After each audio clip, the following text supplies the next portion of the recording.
when he's in it, like he's in it. It's not, he never half-asses a project. It's his heart and soul into everything he does. Whole ass. Yeah, whole ass. Right, Mark? Totally. Totally. You're all whole ass too, aren't you? It's America's ass. You spread those cheeks, that just like John. Whoa! The human ass does have a limit. You can't spread it that far.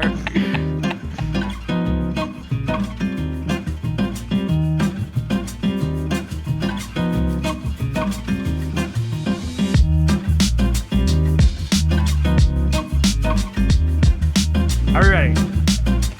Clink, clank. Clink, clank. Clink, clank, clankety clank. Clink, clank, clankety clank. Look at that smile. Look at that smile. Brush So your nice. teeth, son. Brush your teeth, brush your teeth, brush your motherfucking teeth. Hello and welcome to Strange Happy Hour. I am one of your hosts, Brent the Jesterhead Metcalf. Along to my right. Handsome John. There we go, and on to the left. The dispatcher, Mark Plover. We, of course, come to you each and every week to discuss with you the very cool tech news and the super nerdy video game news that happens each and every week. However, we don't have time to discuss on this show every single bit of news because we would be here for hours. We literally get complaints that we're here for too long. We don't have the time. We would love to be here for hours, but you know. We don't have time to talk about how Toshiba will no longer make PCs. That's right, I said it that way, Toshiba. We don't have time to talk about how Rocksteady finally revealed their Suicide Squad game through a fucking tweet. Years upon years of waiting for this game through a tweet. Doesn't matter, we don't have time to talk about it. We also don't have time to discuss the fact that Nintendo sales have gone up by 400% because of COVID in the last quarter. But we do have time to discuss on this show what we like to call each and every week as we gather together once and for all as one. The important. Important shit. That's right. Handsome It's John Animal himself. Crossing's fault, by And the way. speaking of Handsome John, we're going to start with your topic, mostly because it'll probably be the shortest, and talk to us about what's going on with Halo Infinite. It's like coming out soon in November, right? Absolutely. It's actually already oh, I'm sorry. It got delayed. God damn it. Who didn't see this coming, really? Yeah. But anyway, Microsoft announced that Halo Infinite has been delayed and from its previously planned launch of holiday 2020 to sometime in 2021. They didn't even give us first quarter. They didn't give us That was my holidays favorite of any kind. So, unfortunately, 343 Industries is the developer, and it's there's a lot of speculation that I have with a lot of the quotes that I've been seeing about why it's happened. I think we all know why, but they're blaming COVID, essentially.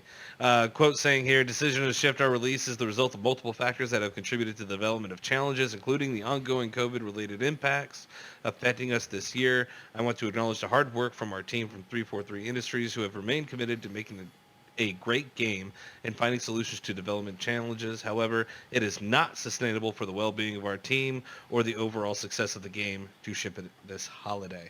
Now, granted, they're also kind of going for a low blow, in my opinion, saying that it's for the developers, so we're not under a serious crunch. They're using a lot of levels, so that way people, every time they say something, they're like, oh, but what about this? Oh, but you guys are mad about crunch. Oh, but you guys wanted more graphics. And it's like, they're doing everything they can to quell the people that are really going to be really upset that it's not coming out on time, to saying, well, I mean, it obviously didn't have a good release. I mean, people were looking at it, the graphic fidelity was, not what people expected, and they're looking to possibly change some things. Yeah, I mean, if the game's not ready, just come out and say the game's not ready. Yeah. That's what they did. It's like to me this is game's not ready, but we're not going to say that, so we're going to use the pandemic as a scapegoat. Bunch of filler. We want to do this for the safety of our developers. Yeah. What? It's No. It's super interesting. I was having a discussion with somebody else in our Discord, old Jaeger himself, about this, along with a couple other folks. Name, you give him power. That's why I said Jaeger. I didn't say his name. I used Don't even his say pseudonym. his nickname. His Or false his name. pseudonym. False name. But we were discussing how it seems like more than likely Microsoft knew this. Like they were just kind of holding off on it. And what's odd to me is that when the initial reaction came out from the July event from Xbox, right? Like it seemed like the perfect excuse, in my opinion, right? We're talking about them using excuses. What better way to come out and go, oh, well, we've seen your reaction. We understand you're upset. We're just going to work on it. But it's just so odd to wait until we're like almost halfway through August because it literally broke hours before we recorded the show today. Yeah. So it's definitely. I don't find that it would be as beneficial to them to use that as an excuse, saying we'll show them the really crappy version, get them really mad at us, and then delay it, and then make a really cool version later that may or may not be ready. So I think they were behind. It was obvious, and people pointed out all of the stuff that looked like it wasn't finished, but you could tell they smoothed it out. Like everything felt good. And it was definitely not as cluttered by a lot of detail, so it was able to run fairly smoothly. And people were like, I call bullshit. And they were like, and then the developers came and go, yeah, it's not ready. You got to be ready. It's like, yeah, it's like there's so many things that run through my head is like, when developers talk to the higher ups and they're like, remember that thing we promised you? It's not going to happen. Well, it's like, oh. This thing was supposed to launch with the Xbox Series X. Yeah. Like, this was supposed to be a big deal. It was supposed to be pushing everything to the limit. This is the thing that is supposed to really show, what the capabilities are for the Xbox Series X. It's their flagship for Xbox. It was one of their things that you could always rely on to make money. And they've just been, ever since Halo 3, have just been just destroying their own IP. It's super sad. To be clear, I wasn't saying that I thought that they were showing a shitty version to like use that as an excuse. More along the lines of like they knew they were behind, so use the excuse of the player.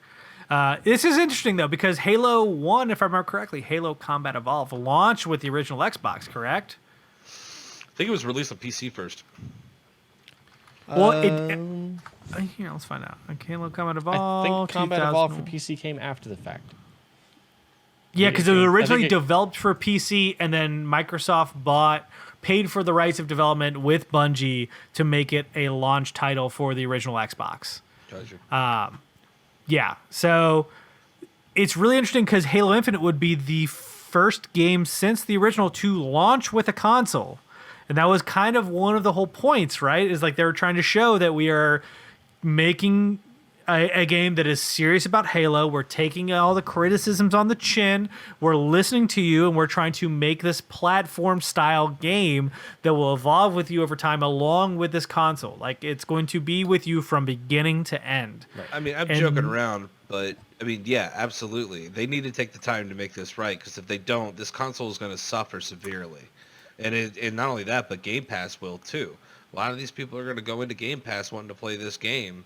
And if you're wanting it to be this open world, constantly updating, people getting into it and wanting to stay in that ecosystem, you're going to have to come out strong. We've discussed this multiple times. That's where like Division kind of fell apart. Division starts out really, really strong, and then the DLC always ends up getting delayed, or it doesn't work right in the beginning. People fall off, and they never recover from it. I mean, granted, there is still a large amount of people probably playing Division, especially Division 2 right now, but they would have had a lot more going on if they would have been able to stick to their timelines. And disappointing your customers right off the bat, and not even, and this is where I know they were really screwed. There's not even like a kind of guess of when it's going to come in, except it's just 2021, hopefully. And that's what kind of worries me about it. Yeah, it's super interesting because I think there are aspects of what you say that I agree with, aspects I don't. Like, ultimately, I think that if Halo Infinite fails, I don't think it's going to kill Game Pass. I think it will kill the Halo franchise. Yep. Because 4 and 5 have had so many problems as it was when it came to launch. Then you had the Master Chief Collection, which came out as a fucking mess on Xbox One. But I've heard they fixed it. They have fixed it, but the problem is that they fixed it way too late into the life cycle, right? It took 6 to 8 months to even get the basic functionality working properly. And here on PC, they're so worried about repeating that process, they're literally not releasing the entire Master Chief Collection as one. They're doing it game by game to ensure that each game is stable, that the online multiplayer works the way it should, all of that. Like, that is the proof of their own fear. Yep, and I'm fine with that. Like, Yeah. Agreed. do it as it's ready. You know, Agreed. I just don't like them making excuses, I guess. I feel Yeah, like because the that's what it sounds investor like. That's what it feels call- like. I feel like the investor calls put a lot of pressure on companies and developers to say, what's our next money-making thing going to be? I want to know that there's money coming back in. And that inevitably pushes people to, say things to try to gain the confidence of their investors, or, to make specific people happy that they know is a freaking long shot, but that's what they want to hear. And unfortunately, until you can get people who have, serious understandings of like, hey, I know you're saying this, but I need to know the truth. What is our actual timeline looking like? And, you always want to push the button, but you don't want to break it. Yeah. So Go ahead, Mark. to see and maybe to shift gears a little bit too, I guess, on a different idea of maybe where this may have come from too, is not even necessarily if the game wasn't ready, is it may have been higher ups seeing something as simple as the memes popping up, about it whenever the event happened. It could have been something as simple I don't as, think they would have seen that. well, as an exec I'm seeing joking. a meme on Twitter one time and going, really? Is does everyone think it's that bad, to the point that somebody else in the office has to go, yeah, kind of, like it doesn't look great compared to this one. The lighting looks better, of course, because we've got ray tracing, but the other stuff, the graphical fidelity is really not as good as we did with Bungie, back in Halo 2 days, so yeah. So that's going to ultimately make one of the execs go, cool, we're going to delay the game and you guys are going to fix this. And that's how that's going to happen. Yep. Yeah, Just a different angle of it, like of whatever kind of internal thought process might be going there.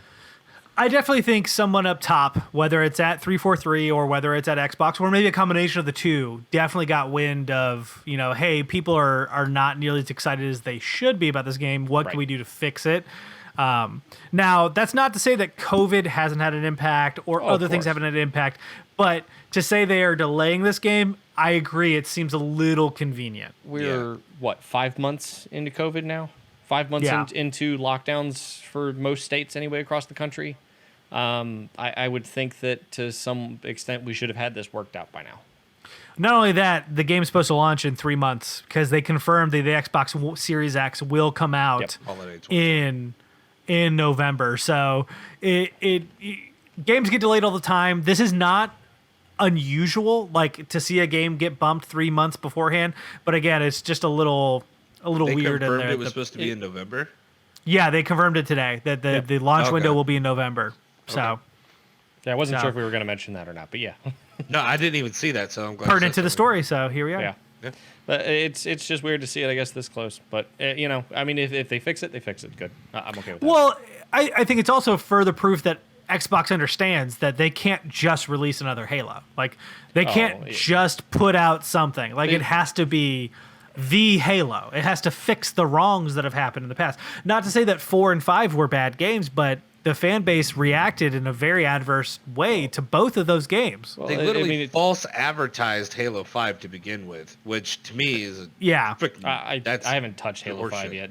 I But- don't know anything about it, but The big thing too is like who proofread this and said, "No, this looks good." Yeah, I think that we're really good. This is where we're at, and this is The- really pushing the bounds of Series X. Good job, guys. The campaign for Halo 5 was one that's kind of laughable. I still stand by the fact that I thought Halo Infinite looked great, personally. Like, I understand it wasn't the most amazing graphics in the world. I don't play Halo either, so I guess I'm the wrong person to ask. I mean, it looked fun as like something to romp around and shoot or whatever, but it's not it didn't feel like a Halo game to me. But So- it's the Nathan Fillion thing is what made me mad. You wasted a Nathan Fillion on Halo 5. How dare you? And he'll never come back. now, so I guess micro rant for this is Ooh. any OG Halo fan is going to look for Bungie quality, and 343 can't compete. They just can't compare. You don't think they're Like- capable at all? They haven't shown it. Yeah. They've had two very perfect chances to do this. Halo 4, they had plenty Technically of time. 3 in if Halo you 4. include the Master Chief Collection. True. You know, and that's the thing. Even with the Master Chief Collection, they've been revamping the old games on the old engine. Mm-hmm. It really doesn't. The art style is still Bungie. The feel is still Bungie. It's not 343's game technically. Yes, okay, fine. You know, the 343 did go through the revamp, but the art style is still the same. The feel, the controls, the whatever, you know, the Halo-ness of it anyway is still Bungie. And when Bungie said, we don't want to do this anymore because, you know, we feel like we've done enough with Now that we've Halo talked at about point. this for a second, I want to, the big question is, do you think this is going to affect Xbox? Two questions, really. Is this going to affect Xbox in a huge way, you think? Or It is is this going to one- have a minimal impact? It is do you- one of its two very major exclusives, yes. Yeah, 100%. Like Gears of there's if Gears of War were to tank, the console's done, in my opinion. there is no reason to buy Series X this fall, hands down. Like, I agree with because every game that's launching on Series X, and that includes third party, is available on your Xbox One. They did say there's going to be 50 games coming out for Series X within the launch period, I think. yeah, but they're Series X compatible. They're not 50 games exclusive to Series X. Right. Agree with that, but they also said that they were I don't know exactly what this really means, but they said they were optimized for Series X. That's the point, right? Like if you were looking for an exclusive reason, and I mean exclusive in the sense of like there's a game that only runs on Series X, you're probably not going to find it here. See, what I seem to notice is that it's like when you start using words like playing phrases, it's like you start seeming more like a snake salesman, and that to me just says like, I don't want to listen to you anymore. Well, you and I have had this discussion, and this is my own mini rant on Xbox right now, where I do feel like they're talking out of two sides of their mouth right now because they keep talking about how if you have an Xbox One or Xbox One X, you can keep that platform. We're going to support it. They internally will support it, but third parties won't. They know that. They're not, naive in that regard. So they're just trying to take the onus off themselves and blaming other people. Also, they stopped production of the all digital edition of the S and the Xbox One X. So if you wanted to use that as your ability to of a jumping off platform, you can't do that anymore. Yep. Yeah. Like unless you'll be you able to find find the them one first. wild Not from a new perspective. used, but but not new. Yeah. Or so, like Brent said, the rare drop you'll find in the wild. exactly. Somewhere yeah, out in it's the middle of Indiana. I'm gonna go chase that bad boy down. and not to bemoan Xbox, I think they're doing great with Game Pass. Game Pass is the most consumer-friendly platform for games. You're talking about $10 to $15 a month, where you can play over 300 games in their library. That's a fantastic. Huge. And on two Yeah. platforms in some case, if you want to play on PC. Three if you go in September to go through the Ultimate, because if you pay $15 a month, you can stream it on your phone. Yeah. So, I will give them their props when they deserve it. But this entire, from the end of June through now, I feel like they have done a ton of backpedaling that people haven't noticed because they keep giving them props for Game Pass. Will And I think Apple Game let 'em Pass do is. that? No, you can't do it on your iOS. Yeah. We'll talk about that here shortly. But it's fascinating to watch as they go because people keep giving them props and props and props without actually talking about some of these detractors. And I think the detractors are as important as the props because as an informed consumer, you should know both sides. Absolutely. Yeah, and the more I hear the stuff that like Phil Spencer's been saying, it's like we're not competing with PlayStation. Like bullshit. There's just Yeah. a lot of things that are being said that a lot of people are starting to say like there's a lot of bullshit coming out. We just need through and through. Like what should we expect? What are we looking at? Like what are we doing? Like come Yeah. on, give us something real. Like I don't know. That's why I like where I look at where people are upset with Sony and how they kind of release certain things, and I'm like, you know what? They've done the best job so far. Hands down, Yeah. their expectations have so far been met. They haven't been caught in a lie, I should say. There are things that they're doing that we wish that they were doing like Xbox is, but they don't have to. Yeah. We're once- literally going to hop off this podcast and you and I are going to go play a Sony exclusive on our PlayStation 4s. Like, Mr. Tsushima needs some help. I just Sony's got it in the bag when it comes to the IPs. Xbox needs to get on the train or they're just going to die out. And it's going to be sad because Xbox has got something special that I wish we could pressure Sony into doing in the future because it would be good for us gamers. Would it be good for their pocket? Not so much. Ultimately, But better I for feel us. like Xbox was the first one to jump, and they have the opportunity to win. They also have the opportunity to die out, and for Sony to come in and to eat their cake. Yeah. Because they could easily come in with their own platform, with their exclusives, with literally the same business model, and win. Well, and then you have less pressure for them to push their IPs onto PC. I mean, unfortunately, a lot of people are complaining about Horizon Zero Dawn, how it's been handled on the PC. But, to tell you the truth, it was optimized for the PlayStation.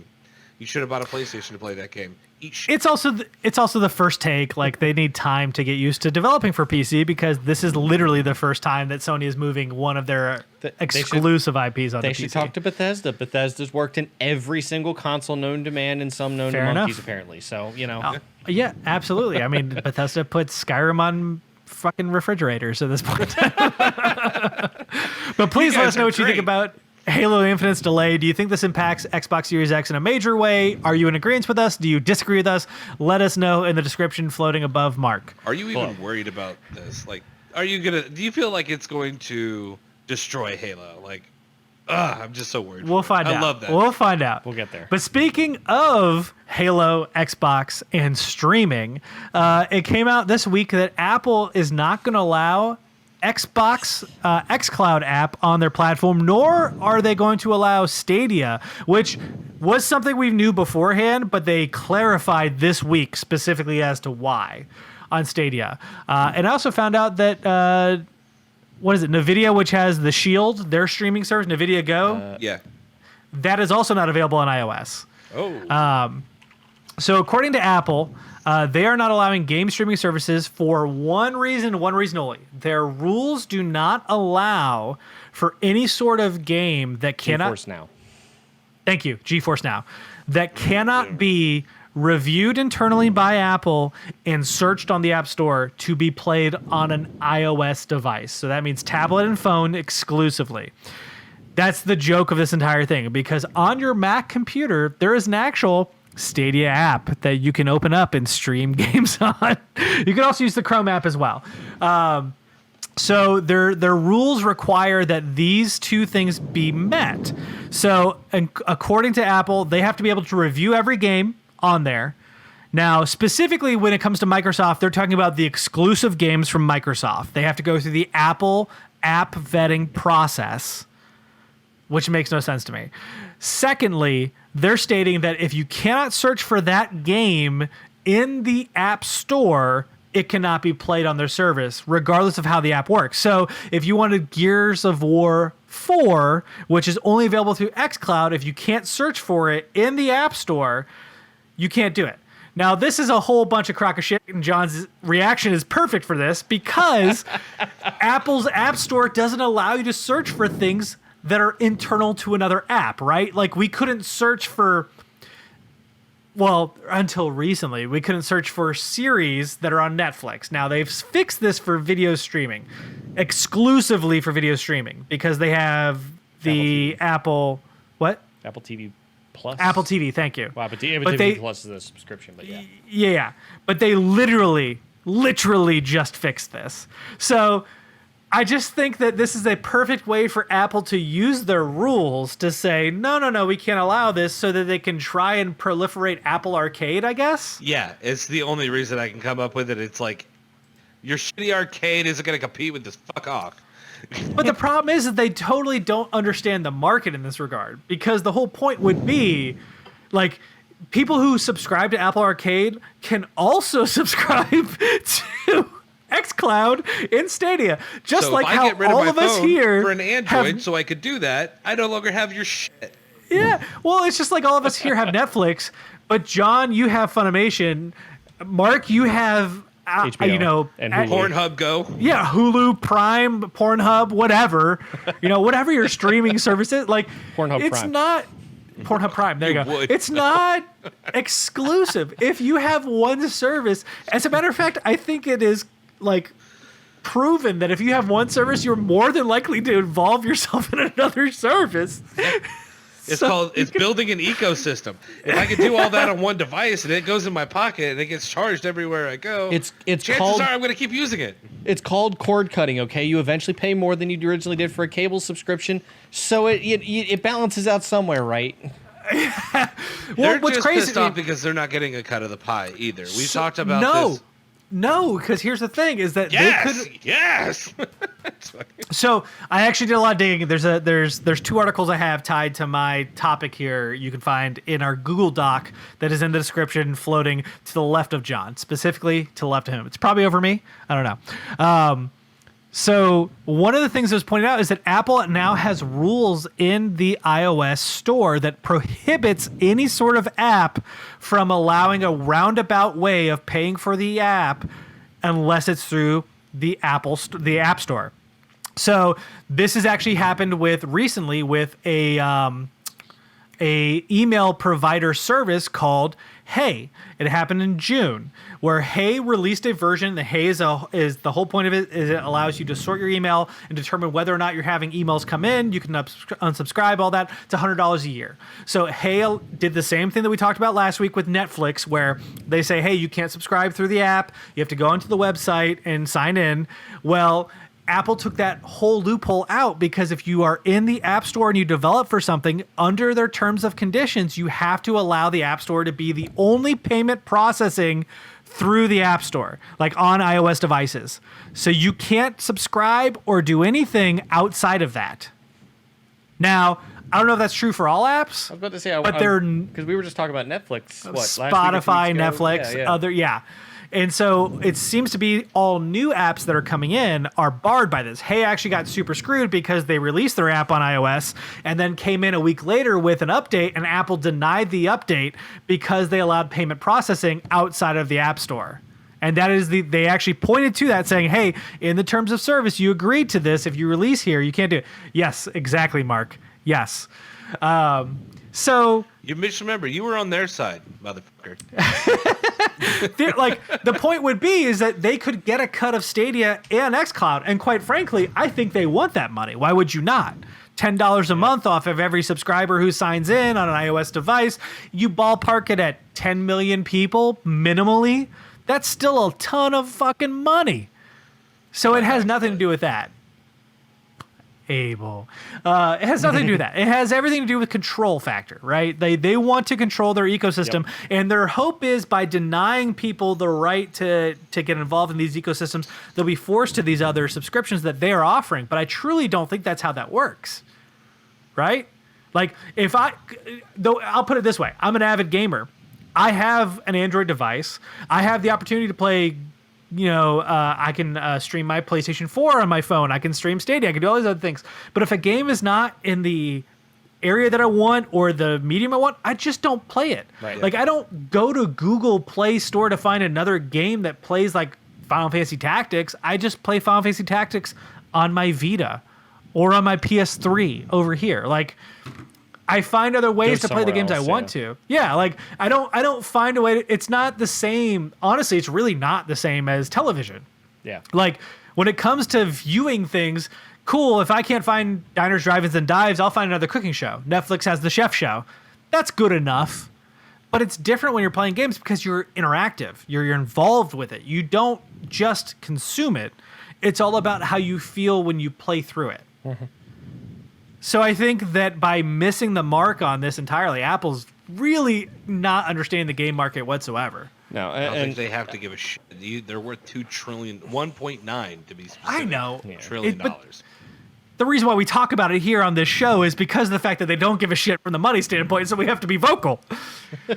now, I just don't think that they've sort of gotten with the times with on that one. Mm-hmm. I think they're stuck with this short mindset of the idea that games on iPhone are only going to be games that run natively on iPhone, and never considered the idea of game streaming, I guess, when they set that up. And realistically, at the time, probably 2010, you probably didn't need to concern yourself with it, at that point. It's Well, not there's something also that the was problem- feasible or realistic. Sorry to interrupt you, but I thought you were done. No, you're good. There's also the problem that we don't really know what they've got, cooking in the back burner right now. They may have some kind of service or deal going on that is going to start integrating a lot of streaming possibilities, and they want to go ahead and curb the market on that and say, you know what, screw you guys. When this shit comes out, it's going to be baller, and we're not going to need to deal with you. I just love Mark's reaction where he's just shaking his head, going, "No." I mean, well, like the problem is that yes, I can see them doing that. I can see them looking at Nvidia doing it, and I can see them looking at Microsoft and Google, like Google anyway, sort of being one of the closer competitors that Apple has had on many platforms. Not just mobile necessarily, but I could see them looking at it and saying, yeah, maybe we should probably get into that market. Not that that's something that's intrinsically in or normally in Apple's nature. Like Apple's whole business mindset is supposed to be we do what we think is right, not necessarily what our competitors are doing. But they have kind of shifted into that mindset a good bit too. So I could see them maybe trying to do that. I don't see it going well. No, I agree. Apple, yes, has the know-how to make that happen and has the resources definitely to make that happen. But I don't think that they make enough friends in the industry to be able to work alongside them for that. Well, See, and if Google really just wanted to shove it in their face, the first thing they would do would be like, we're going to figure out, for Android or Google, whatever, is to come out and say, we want you to be the streaming platform phone. We want this to be the end all be all. So, the next Google phone that comes out, Pixel 4, whatever it's going to be. 4A is the next is the current one. 5 will be the next later this year. They already released a Pixel 4? 4 was 4A. 4 was earlier this year, I think, or last year.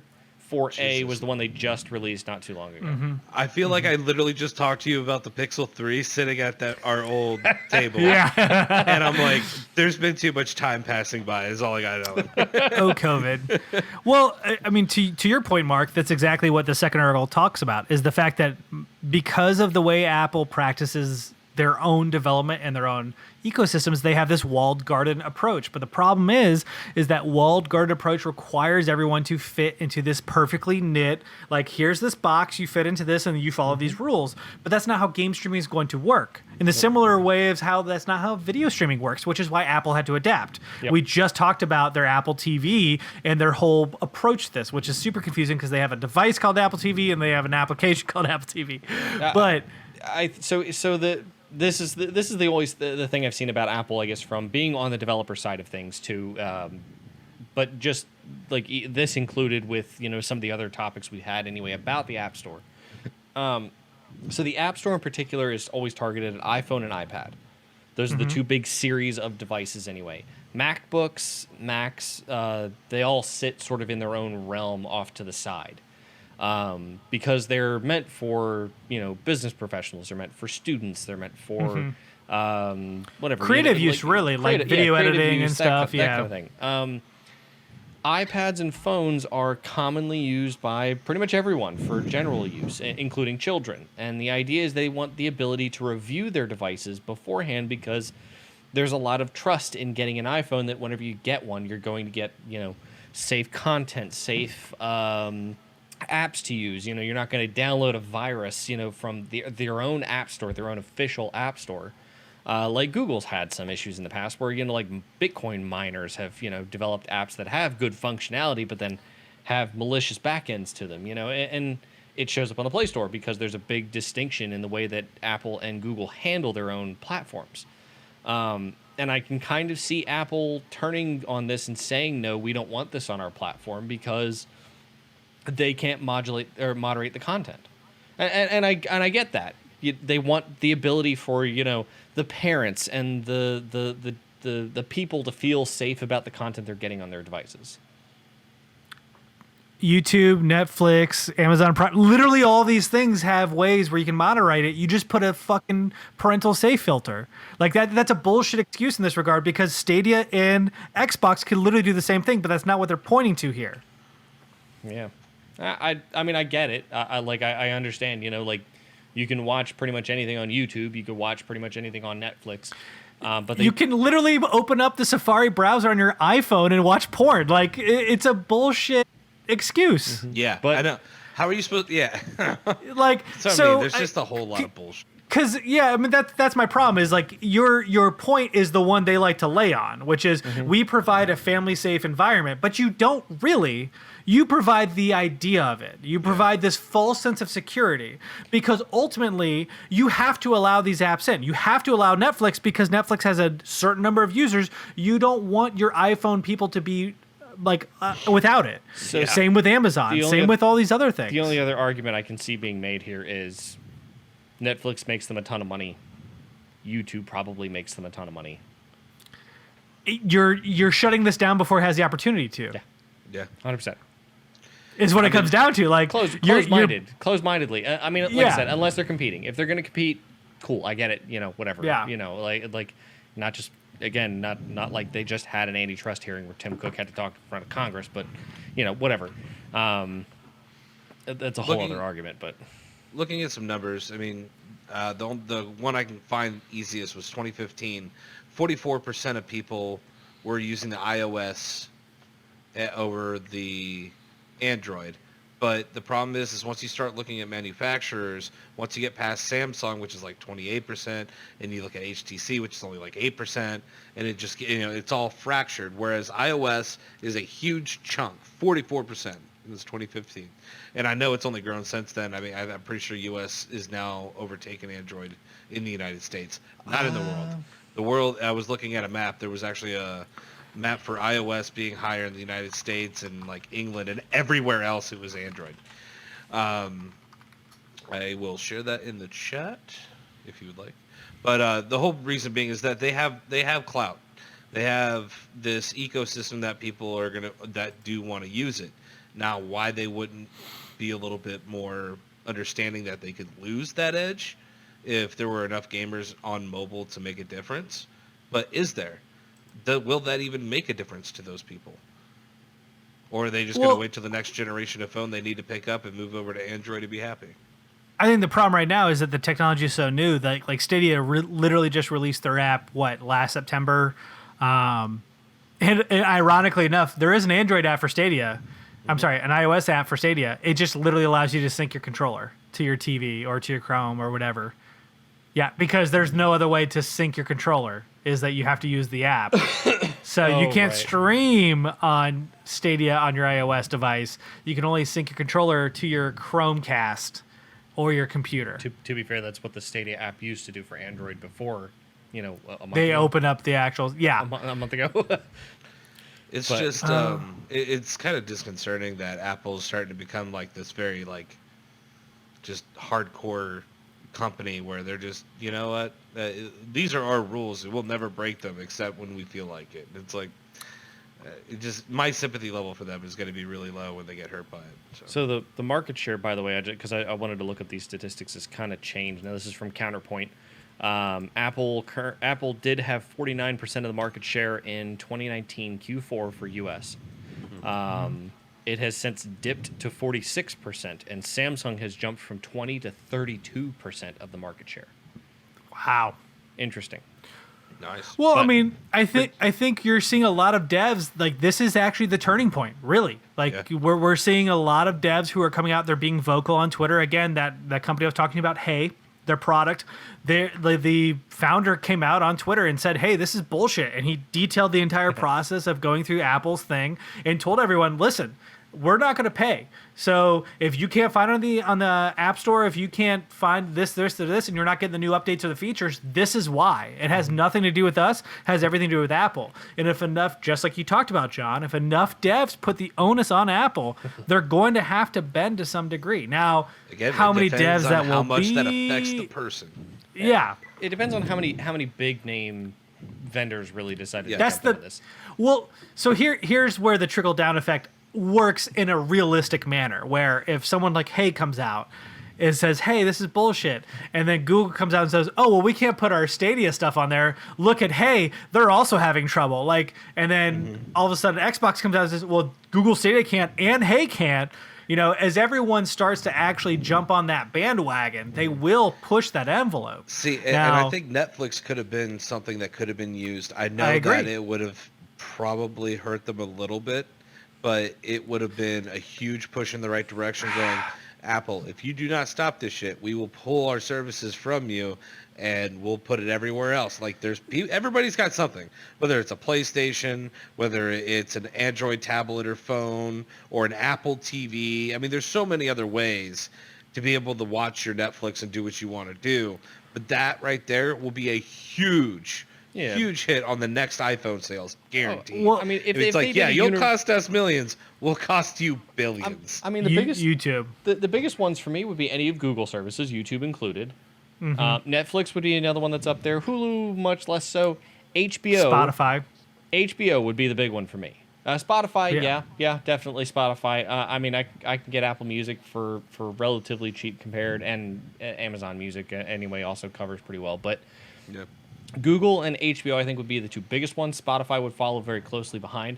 If those three or any of those three, particularly Google, just because I'm so tied in with Google's ecosystem, I still use Google Calendar for all my stuff. Gmail's obviously my biggest usage. I definitely use Google Search a lot more. If any of them decided they were going to pull out, I'd probably go back to an Android phone. The big one for me is if Google pulled out, that means Chromecast support might go, or if HBO Max went out, that means Chromecast support for that also for me disappears. Like that means Yeah. I can't cast my HBO Max stuff to my Chromecast device. Well, then what's the point to some extent? Like I watch a lot of stuff on HBO Max, so Including like- Skin and Max. sure. Yeah, what was that new series with Patton Oswalt? It's a documentary about his wife. That was the Alone one in where the she Dark was- or Where We Are in the Dark or something like that. It's fantastic. You should watch it. I just finished know it. I know what today. you're talking about. Yeah. It was about a but murder, no, right? Or a serial murderer?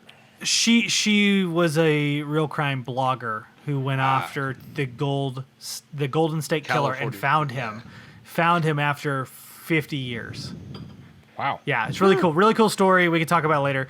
The key here is that I think it won't take one. It'll take many, many devs. Now, it'll take some big devs to help push it over the edge.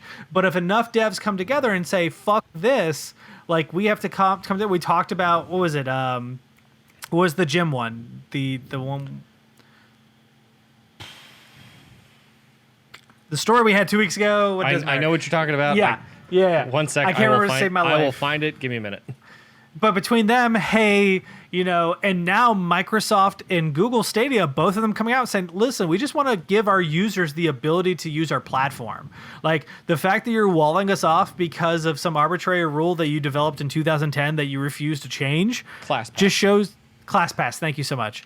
Like just proves that you are being anti-consumer. And if you go with that approach, I feel like there's enough pressure here that you can put on Apple to maybe at least look into what they're doing. Again, they're not going to lose money. If you sign up for xCloud, if you sign up for Stadia, like you're going to have to pay them.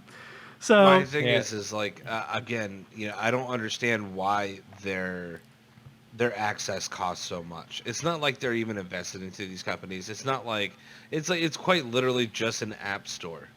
And they're taking all of this money and they're not giving anything back. They're not even optimizing anything for them. They're not So- helping with the development. Other people are doing all the work. So the way they've worded it recently, which I found incredibly interesting, was it's not that they take 30% straight out. They can take up to 30%. What's that mean? They take 30% is what it does. But that's the way they're starting to word it now themselves is Neat. we can take up to 30%. It's like, no, you're taking 30%. Don't lie. Yeah. You're God. gonna. That's a well, yeah. Snake salesman bullshit. That gives them the wiggle room for the Netflixes and the Spotify's of the world to come up to them and go, "We're not going to pay you 30%, or we're just going to pull from your platform." And they may go, "Okay, well, whatever. We'll come down to 20%." And that was part of Hayes' argument is that there are some people who are seemingly exempt from this Apple tax, but we have to pay it. Why? Yeah. Because we Small- are the one small person who has to fuck you. Yeah. So It's Small just time like business, rich people are exempted from taxes and all the poor people still have to pay them. yeah, exactly. We're not a part of the loophole. Like having particular friend, work at Bank of America, specifically in the mobile department, and finding out that they, by the way, have special access to Apple executives in the area. Of course they do. If Bank of America runs out of number of updates that they can get allocated within a month, they can just call them up, and they will come over, and they'll just BS in an office apparently, and they'll be like, yeah, no problem, we'll go ahead and increase your limit for the month, or whatever. We'll bypass your check real quick, no big deal. I mean, not that Bank of America is going to put anything malicious on there, but come on. Capitalism, not a failure. Please let us know what you think about the Apple tax and denying streaming services on iOS devices. Would you like to stream Stadia and xCloud on your device? Would you like to not care at all? Please let us know in the comments floating directly above me like an angry cloud, because this entire topic pisses me off. Time to move on to our final topic of the show, which is from the dispatcher himself, talking about the best app in the world. Everyone's super excited about TikTok. Right? Positive news, right? Can I be honest? I didn't want to talk about this, but it's honestly the biggest bit of tech news that's going on here. I don't want to talk about TikTok because I don't particularly care about the app. What I do care about is what is happening with the industry at this point, because it's not the first time now that suddenly an executive order is now making this happen. So everyone remembers Trump banning Huawei from participating with business with U.S. companies, which is why now Huawei has to completely rebuild themselves an operating system platform. They can still use Android, but they can't use Google Play or any of Google's services or anything that involves a U.S. company. TikTok is getting ready to run into the same problem. TikTok is owned by ByteDance, a Chinese company, President Trump had cited the reasoning being that they could sell the data that they were collecting on U.S. customers or U.S. Accounts anyway in TikTok to the Chinese government, and that they could do this in particular. There is no particular evidence backing this as it stands currently. Mm-hmm. However, it's China. 5 days prior to us recording this, August 6th. Trump signed an executive order banning TikTok as of... actually, I didn't see that. 45 days after the executive order. 45 days, that's what it was. Yeah. He used his rattle to sign it. So this was already in talks. Trump's been kind of talking about this on Twitter for a while now. I'm going to do this, and that kind of thing. And it's already put TikTok kind of on edge to some extent, that they were already in talks of Microsoft, about Microsoft possibly buying them out. Twitter eventually jumped into that ring. It didn't happen until recently. However, the executive order actually being signed into action means that this sale now has a deadline on it. Otherwise, ByteDance has to pull TikTok from any U.S. markets and has to continue to only be available in remote market or international markets or markets outside the U.S. So the interesting part about this is the way that this is going to go and the way that the talks are happening with this, as well as whether there's any legality for this, too. Because as it stands, this executive order is somewhat baseless.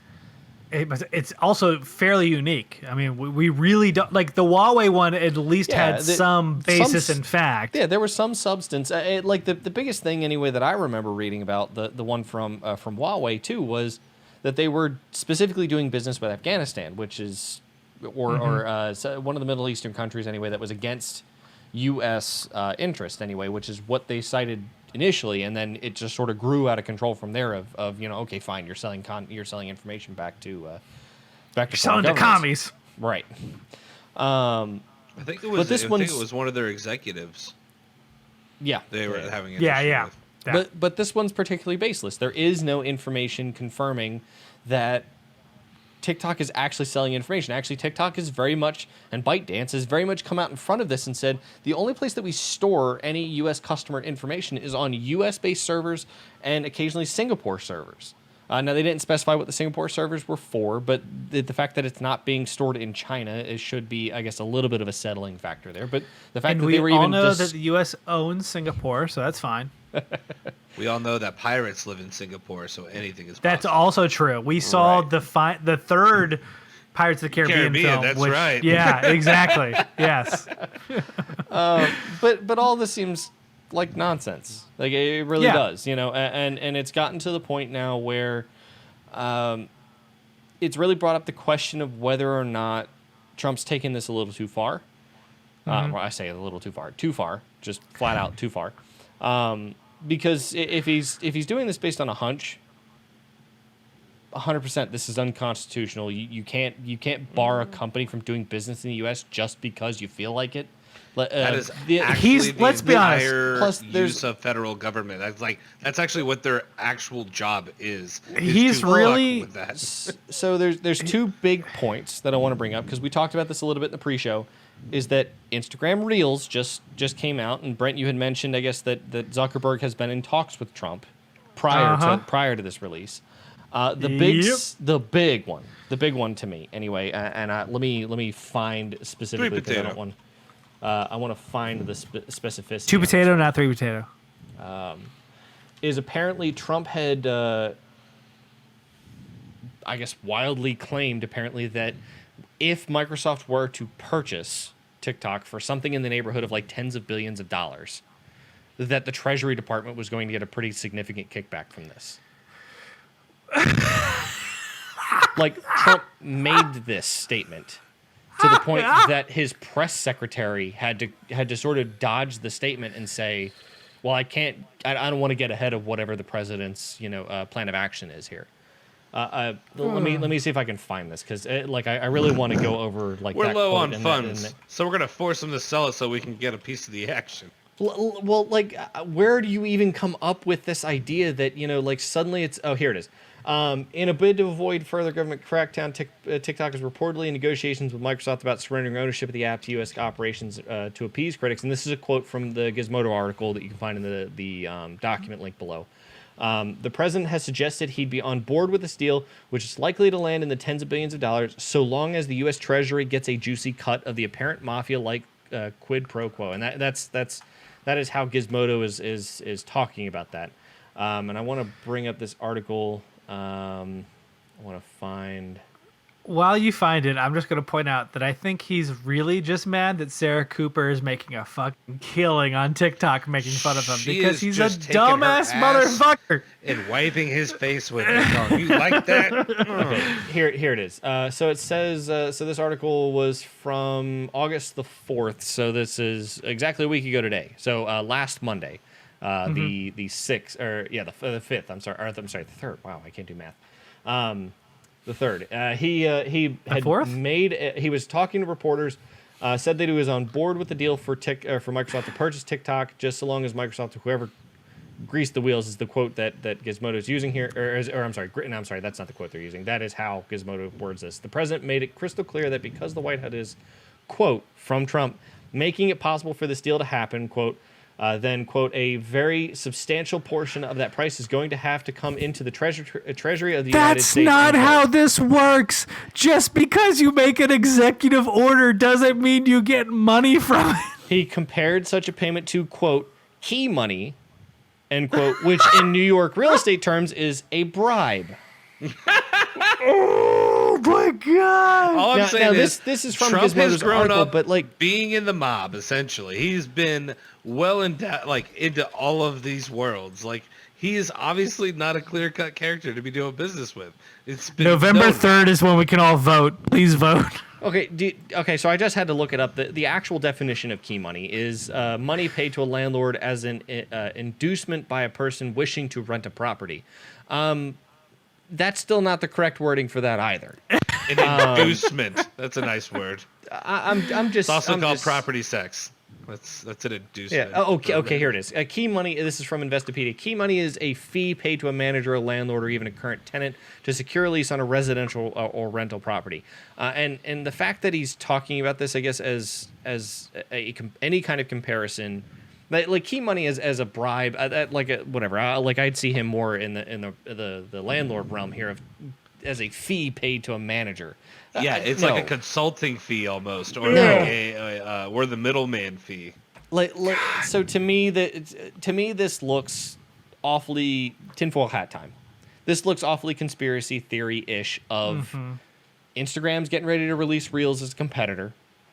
TikTok has the marketplace and has had the marketplace for how long now? I mean, coming up on a year. Yeah, if not a little bit longer, maybe. I mean, they own this space since 14 months, maybe, right? Yeah, since Vine doesn't exist anymore, which is the only thing that is even relatively close to this space, other than stories and Snapchat, that kind of thing. But TikTok made it much more public, and we gave a lot more features and sort of changed the way that you sort of share this kind of content. But the fact that they're getting blocked for something that's just on a hunch, seemingly, to then have a competitor get released in the middle of all of this and have a U.S. company come out about it and have Trump talk about getting kickbacks from the purchase. I don't know. That, but also had meetings with Mark Zuckerberg leading up to the release of Reel and this statement. I don't the know. android himself. Like all of this, the lizard man himself. Like I don't know. This all sounds a little fucking suspicious. Like it doesn't like yeah, sure, Yeah. we're gonna have hearings on antitrust things, but when Trump's on your side, it's not antitrust if the government's the one who's selling you the products or banning companies from coming in because you don't want competition. I don't know. It's. And this is all speculation, of course. We don't know actually. We don't actually know any of this. This is me ranting. Well, and also there's the other side of the coin of like we have major U.S. companies that data mine all the time, but this is completely fine because they're data mining and on U.S. citizens, but they're U.S. companies, so that's okay. Like we can spy on each other, right? That's totally but cool. we can't allow. I mean, don't get me wrong. I don't want another country spying on our citizens. I understand that threat.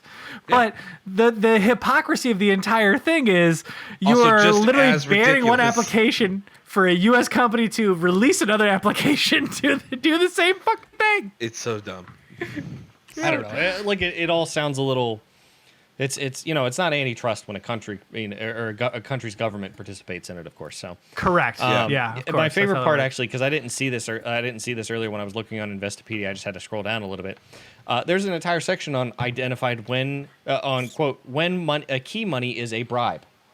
Oh, it's fantastic. In some cities, key money. Now, to be fair, this doesn't fit the definition of what they're doing. But in some cities, key money is paid by a prospective tenant to a property owner or manager, a building superintendent, or even the current tenant, in the hopes of securing a rental contract. But unless Microsoft is actually paying the government Because in then it's a hopes bid. that TikTok is going to be sold to them, but it I still really do hope Microsoft gets the deal and they're like, fuck you, and then they'll give the government shit. I really do. It definitely does sound like key money if that's what Trump is talking about, that the Treasury Department's going to get a big kickback.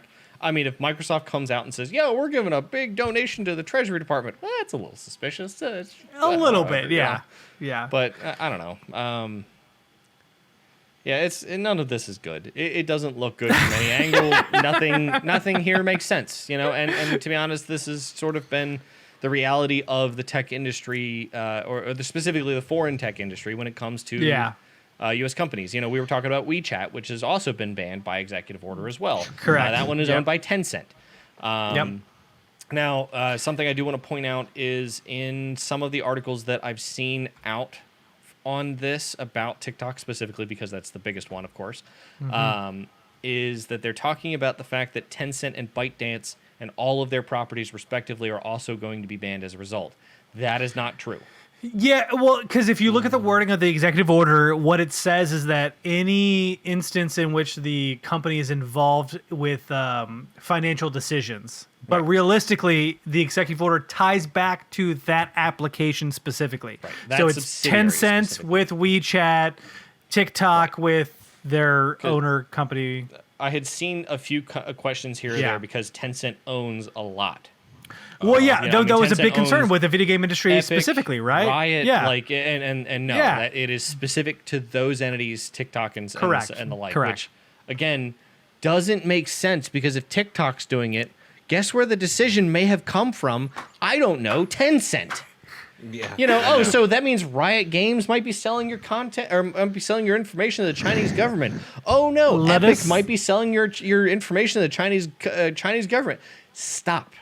This is where I Stop truly with the horse believe 99% of the time, especially when you're dealing with a man-child like Trump, the easiest suspicion, the easiest outcome is usually the correct one. And that he's a freaking child and doesn't like being talked about by Sarah Cooper like who he is.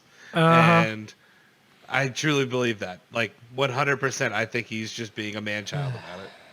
Yeah, I mean, don't get me wrong. If the CIA, the FBI, the NSA, If he had evidence, he'd have been blowing his load had everywhere. actually come out with anything stating Correct. this is how they're selling our data. This is how we know.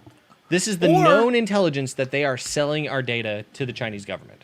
Or a third-party company, because there's plenty of them out there who are fucking watchdogs for our own companies, let alone international companies. Right. But nobody has said anything. No, but I mean, the thing is that it's there's a meme that a particular line-based character friend of ours had posted in a different group chat.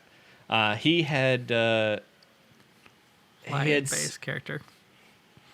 I got it. Yeah. He had said he had posted a meme anyway of like a female coworker sitting in her cubicle typing that kind of thing, and it's, the buff attractive dude, but it has Google's logo over his face, and it's like, hey Susan, nice data there. Oh, you, thanks. TikTok walks over, and it's like the chubby fat dude walks over and comes in. Hey Susan, nice data. Federal government, please. But No, what's the it difference feels very here? much like that. Yeah. No, I agree don't know. entirely. It's like selling it to private companies is nothing new here. Yep. Google, Facebook, Amazon, all do it on a regular basis. Take your pick. Yeah. Take your pick. Like that. So That's part of the revenue stream. Agreed. Let us know what you think about TikTok being banned by the Trumpster in our comments floating directly to the right of me. I think it's over John. I'm not quite sure. But now I think it's time for last call. Last call! You don't have to go home, but you can't stay here. Of course, we're in our quarantine bunker, hence why we're in our 3 separate homes with these spiffy cameras and lighting effects.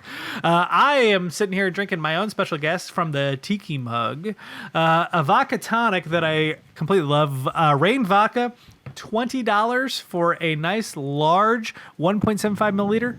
Well worth it. 7 times distilled. And then I was sipping on some Jameson tears.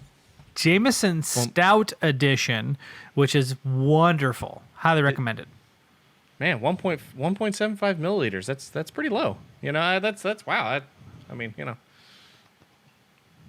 milliliter is like a handle.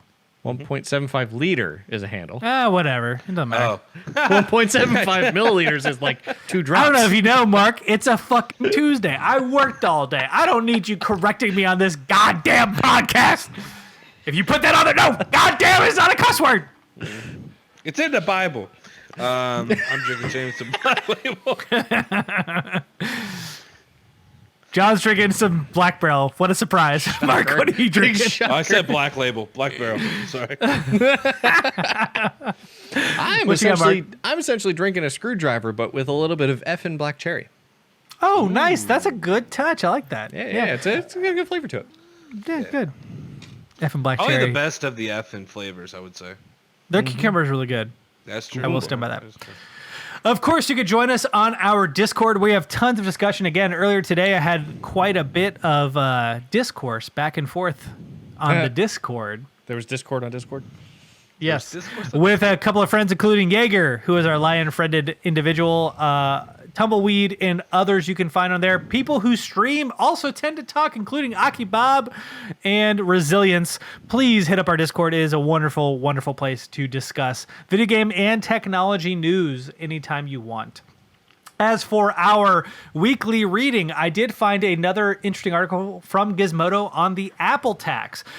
This one I wanted to point out because you were discussing, Mark, about the investigation from our own government, but the EU is also doing their own investigation on to fair business practices and whether or not Apple is actually prohibiting any sort of competition in their marketplace. Yeah, I think EU takes it too far every time, just like they did with Google. But that's my own opinion. We already talked about that. Antitrust, I think that is. Antitrust, that is correct. But finally, it's on to our question of the I week, went which to college.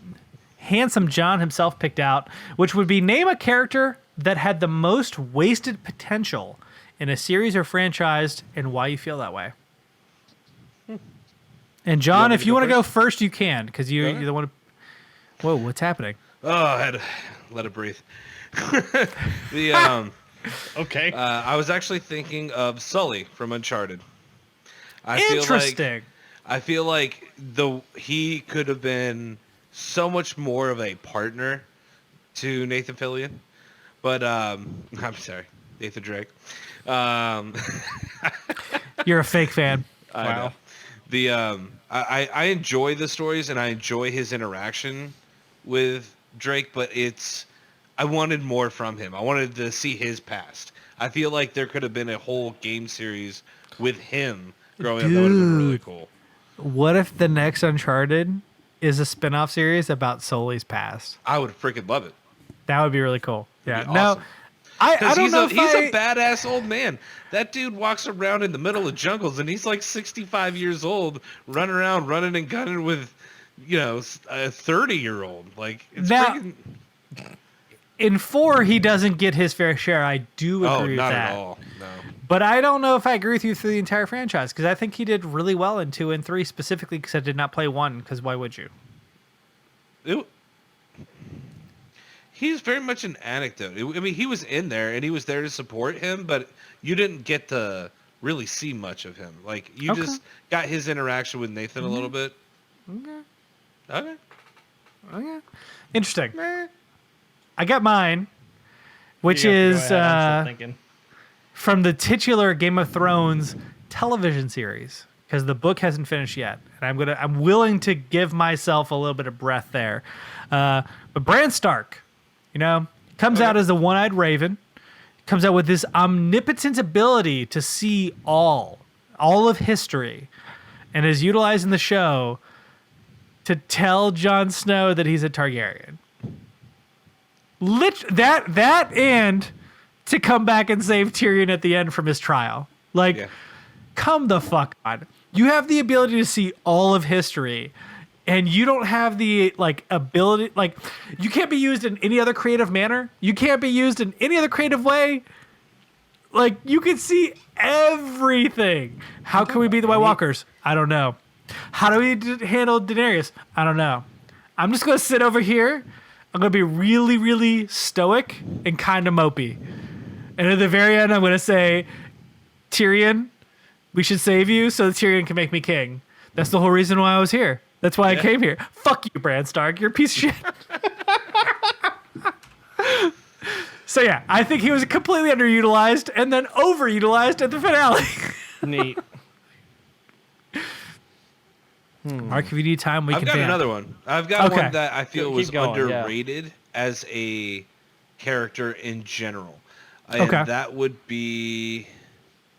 I It forget looks her like name. John's looking around his room like he's trying to find. I love Lamp. I forget her name. It's actually it's right here. Hold on, give me a second. You can talk to me right now. I'm right No, here. I gotta get the guy to say the thing real quick. Faith, Thank you, man. You. I said you just need to talk to me, buddy. I'm right here for you. I feel like Faith from Mirror's Edge was a character that could have had a lot of growth in the second game in general. Obviously, they rebooted the franchise, gave her a different storyline, but I feel like as a strong female lead potential character that came fairly early on in the PlayStation 3, right? That was early on, right? I don't know. PS3 to PS4. 2008, yeah. So I feel like it was kind of a missed opportunity with utilizing her as a strong female character for female gamers.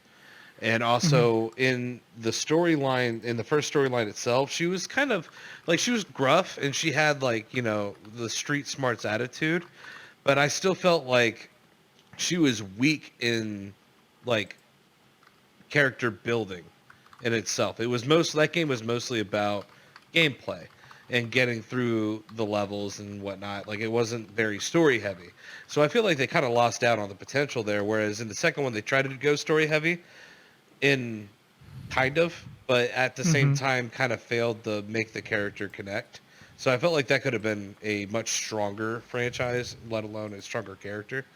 But Okay. I felt like that was a missed opportunity. That's fair. Mark, do you have one yet? I'd say most of my favorite games have female leads. It's because you're not sexist, John. I just been like going through a lot of my favorite games, and I'm like, man, a lot of them are. That's great. Yeah. See, I'm trying to go through, I guess, like some of the like series, I guess, that I've watched that I really thought like could have that possibility. But everything that I keep coming back to, I guess, like was very, very specific. Like Halo, anyway, was the big one for me anyway. Of like I played through a decent amount of them at the time, and of course the Covenant's always the big one, and the Flood and Cortana, and Cortana really had a big role in a lot of that stuff, and she sort of fell off the edge. But I have a hard time, I guess, trying to find something like that. In the book, she's really prevalent, especially early on, and she's got a lot of personality that I don't think is relayed in the video games nearly as well. Yeah, Like, I mean, there are a lot of really cool, good moments, but there's so many more of them in the books. like on the other side of like the FPS series, of course, because it's always the Halo versus COD thing. Captain Price is always like one of the characters that seem to disappear at a certain point, to the point that I guess Infinity Ward realized, okay, we kind of need to bring him back, so suddenly he reappears, for Modern Warfare. Yeah, I don't know. If you don't have one off the top of your head, there's no reason to answer. It's okay. No, It's all good. I mean, so think about books or movies. no. So the Like, only thing I can think from like a TV series, just because it's something I've particularly been involved in lately, is Friends. I feel like Okay. I feel like Joey is rather underutilized as Right much there more with than you. anything than comedic relief. But Yeah. at the same time, like, he is used like a bullet, and it's always like true. Yeah. Like, he always hits that really funny moment where everything gets super tense, and he comes in and goes, "Hey, you want to be disarmed? Here's my body." Or whatever, See, you know, and it's just but he perfect. has occasional showings here and there, like we just got to season 5 where spoiler alert, I guess, even though it's been out for a long time. Monica and Chandler are together now, like What? the Yeah. whole thing with Ross's wedding. So Oh, snap. Shut up. so it like the problem, like Joey's the first to find out, but like, Yeah. that's the most involvement he's had literally since Phoebe helped take over his acting career, I guess, or take over as his agent. That's the earliest thing I can think of. No, I agree. I actually agree with you quite a bit. I think that Joey gets the short shrift entirely in that show. And I mean, you've watched to the end, right? No, we're still pushing through season 5. So. Well, then I'm not going to spoil anything else. But yes, your feelings don't really change. Is all I'm going to say. Is because, yeah. So I understand your frustration with him, because I agree with John. Is like he's used very well as a bullet to break that tension, but the problem is that he's used almost exclusively for that. He Yeah. doesn't get to be a character on his own, and that's the It frustration. with could be Plus the limit it's- of his acting in what they wanted him for, too. Like, Joey there was- Tribbiani can act. Come on, No, we've no, no, seen no, his no, no. career. I don't mean limited in that. I think they were limiting him for Yeah, specific I know. uses as the thing they need when they need him. Yeah. And I mean, like, there's it's no- sad, there's but no- true. There's no character development there. There seemed like there was at one point where he gets a big acting deal. Suddenly, there's tons of money coming through. Like he buys the two big lazy boys for him and Chandler, and Yeah. like like he looks like he's doing well, but then suddenly that gets shut down. He moves on from that, and then it goes back to him doing small time stuff. Yeah, I agree. I don't know. Please- There's more that could be done. Please let us know which character you think is underutilized in a franchise or series in the comments, floating directly above Mark, because he's super confused as to what I'm talking about for the series of Friends, the end of it. But I'm super excited to hear about the rest of your misadventures. And until next time, cheers. Cheers.